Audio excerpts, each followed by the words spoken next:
Hello guys, welcome back. कैसे हो आप सब? आई होप सब अच्छे होंगे। अब मैं भी बहुत अच्छी हूँ।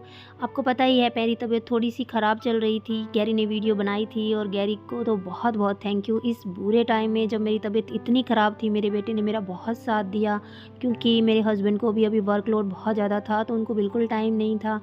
और डॉक्टर को तो मैं दिखा आई थी। डॉक्टर कह रहे थे कि बेबी फीडिंग करवाते हो तो फिर आपको आयरन, कैल्शियम की कमी है, आप कुछ खाते नहीं हो, अपने डाइट का ध्यान नहीं रखते।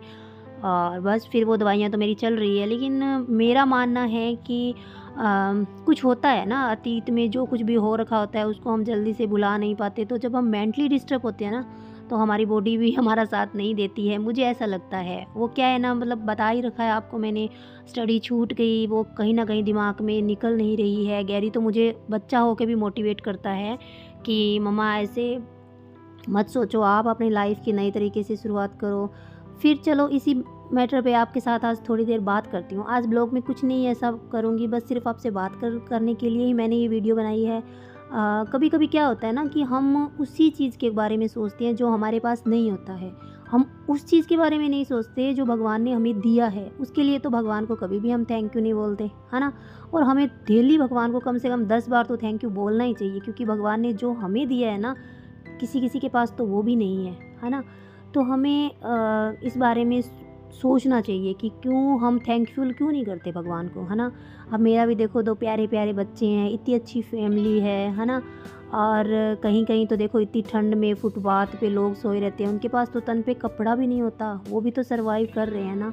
हमारे पास तो सब कुछ है भगवान का दिया हुआ, है ना? और ऐसा ही है, जो हो चुका है उसकी परवाह करना बंद कर दो। कुछ नया सोचो, नया करो और आगे बढ़ो। जो हो चुका है अगर उसी में उलझे रहोगे तो आपका जो आज है वो भी ख़राब हो जाएगा। आज ख़राब होने का मतलब हो गया पूरा जीवन ख़राब, है ना? मेरी इस बात को आप हल्के में मत लेना बिल्कुल भी, है ना?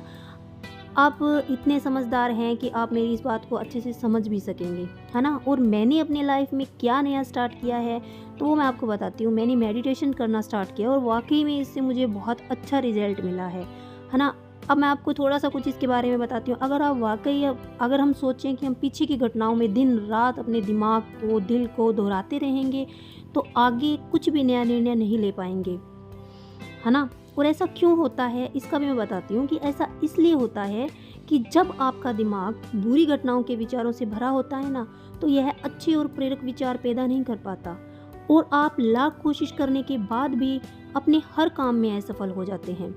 इसलिए मेरी एक बात ज़रूर मानिएगा कि जो हो चुका है ना, उसे भूलकर एक नई शुरुआत कीजिए।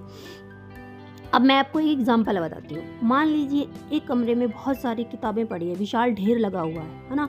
और आपको एक विशेष किताब के बारे में मतलब बताना है कि उसमें से एक विशेष किताब है जो आपको ढूँढनी है ना? और आप उस किताब में, उस कमरे में, मतलब बहुत सारी किताबें हैं, उसको ढूँढने में आपको बहुत सारा समय लगेगा, है ना? और मुझे लगता है कि ढूँढ भी नहीं पाओगे।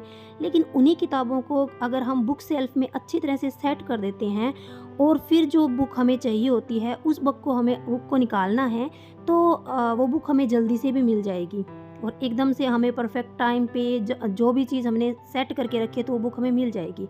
जिस तरह से किताबों से की ढेर से भरा कमरा है, ठीक उसी तरह से हमारा दिमाग भी अच्छे और बुरे विचारों के ढेर से भरा हुआ है।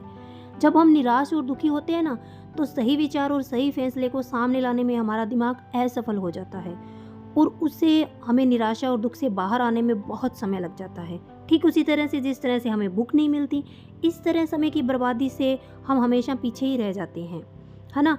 तो अगर आप अपने विचारों के ढेर को करीने से बुक शेल्फ की तरह दिमाग में रखें, तो किसी भी परेशानी में हमारा दिमाग सही विचार और फैसले सही समय पर हमारे सामने लाकर रख देगा। ऐसा करने का सिर्फ एक ही तरीका है, बस आप हर सुबह मेडिटेशन शुरू करो, क्योंकि मेडिटेशन में वह पावर है जो आपको अंदर से कुछ कर गुजरने की ताकत देती है ना? आपके दिमाग में चलने वाली जो उथल-पुथल और जो होती है उसको शांत कर देती है और सही रास्ता दिखाती है और सही निर्णय लेने की भी क्षमता हमें देती है ना? वो कहते हैं ना कि एक अच्छी सोच डेवलप करने से पहले हमें उस चीज़ के बारे में सोचना होगा, है ना? हमें जागना होगा, इस भ्रम को मिटाना होगा कि तुम कमज़ोर हो, तुम कभी भी न मरने वाली आत्मा हो, है ना? हमें ये चीज़ सोचनी चाहिए कि तुम कमज़ोर नहीं हो, तुम कभी न मरने वाली आत्मा हो, तत्व तुम्हारा सेवक है, तुम तत्व के सेवक नहीं हो। और मेरी एक बात आप हमेशा याद रखना कि यदि आपकी जो परिस्थितियाँ हैं ना प्रेजेंट में, उन परिस्थितियों पर अगर आपकी अच्छी पकड़ है ना, तो एक बात ज़रूर याद रखिएगा कि जहर उगलने वाला भी आपका कुछ नहीं बिगाड़ सकता और नामुमकिन कुछ भी नहीं है। हम वह सब कर सकते हैं जो हम सोच सकते हैं, और वह सब सोच सकते हैं जो हमने कभी नहीं सोचा, है ना। तो सब कुछ संभव है, और हमें अपने कल को आसान बनाने के लिए आज आपको अपनी कड़ी मेहनत करनी ही पड़ेगी। वो कहते हैं ना, सपनों को सच करने से पहले सपनों को ध्यान से देखना होता है, बस वही बात है। तो मैंने तो अपनी लाइफ की एक अलग सी स्टार्टिंग की है आप लोगों के साथ, और आप सब लोगों की दुआ है मेरे साथ, और फुल पॉजिटिविटी मिलती है मुझे आप लोगों के साथ बात करके, वीडियोस बना के। तो प्लीज़ मेरा फुल सपोर्ट कीजिएगा आप, और मेरे चैनल को सब्सक्राइब भी कीजिएगा, और मुझे कमेंट में बताना कि कौन कौन मेडिटेशन करता है, और क्या सच में मैंने ये जो अपना फ़ैसला लिया है ये सही है या गलत है, प्लीज़ मुझे बताना। और एक बात हम आज से स्टार्ट करते हैं कि हम कभी ये नहीं सोचेंगे कि हमें भगवान ने ये नहीं दिया, वो नहीं दिया। जो हमें दे रखा है ना भगवान जी ने, बस हमें उसका शुक्रिया करना है, थैंक यू बोलना है गॉड को। रोज़ कम से कम 10 बार हमें अपने भगवान को धन्यवाद करना है। भगवान, आपने हमें ये दिया, इसके लिए धन्यवाद, आपने हमें ये दिया, इसके लिए धन्यवाद, है ना। कई बार क्या होता है, लोग बहुत बार ऐसे सुना होता है कि वो सोए के सोए रह गए, है ना। तो जब हम सुबह उठते हैं ना, तो उसी टाइम हमें भगवान का थैंक यू बोलना चाहिए कि वाह, आज का दिन हमें भगवान ने दिया है ना। तो बस इसी पॉजिटिविटी के साथ वीडियो मैं अपनी बात को यहीं विराम दूंगी, और मुझे बताना कि आज आपके साथ जो भी मैंने अपने अनुभव शेयर किए हैं वो आपको कैसे लगे। और गाइज़, आगे वीडियोस कंटिन्यू बनाऊंगी मैं, और बहुत अच्छे आपको बातें करूंगी आपके साथ, और बहुत अच्छी वीडियोस आने वाली है आगे के टाइम में। कुछ अच्छे सरप्राइज़ है आप लोगों के लिए, वो भी मैं आपको दूंगी। तो बस वीडियो को आगे बने रहिए। वैसे वीडियो अभी ख़त्म नहीं हुई है, और प्लीज़ मेरे चैनल को सब्सक्राइब कर दीजिएगा, और बेल आइकन को ज़रूर प्रेस कीजिएगा। ये कैसे मारती है मम्मा आपको? कैसे मारती है? कैसे मारती है? मम्मा को देखो प्राव्या लगी है चलने। हे राम से बिट्टू, आजो आजो। और गले में देखो क्या डाल रखा है, ए चार्जर। ये क्या डाल रखा है बेटा? ए कान में क्या डाल ईयरबड्स लाइए कान में डालने के लिए। प्राव्या, ओए प्राव्या दिखा तो दे कितना मेल निकला है, दिखा कचरा, दिखा कितना निकला है। ओहो प्राव्या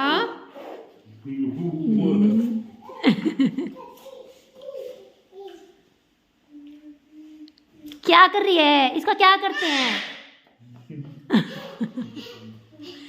ए प्राऊ, इधर आओ, इधर आओ। एक शूज में लाइट जल रही है, एक में जल ही नहीं रही। ऐसे तो शूज लाए हैं तेरे पापा, है ना। क्या क्या ले रखा है। तो आज की वीडियो में बस इतना ही। मिलते हैं ऐसी एक न्यू वीडियो में। वीडियो अच्छी लगे तो प्लीज़ लाइक करना। Thanks for watching, bye bye.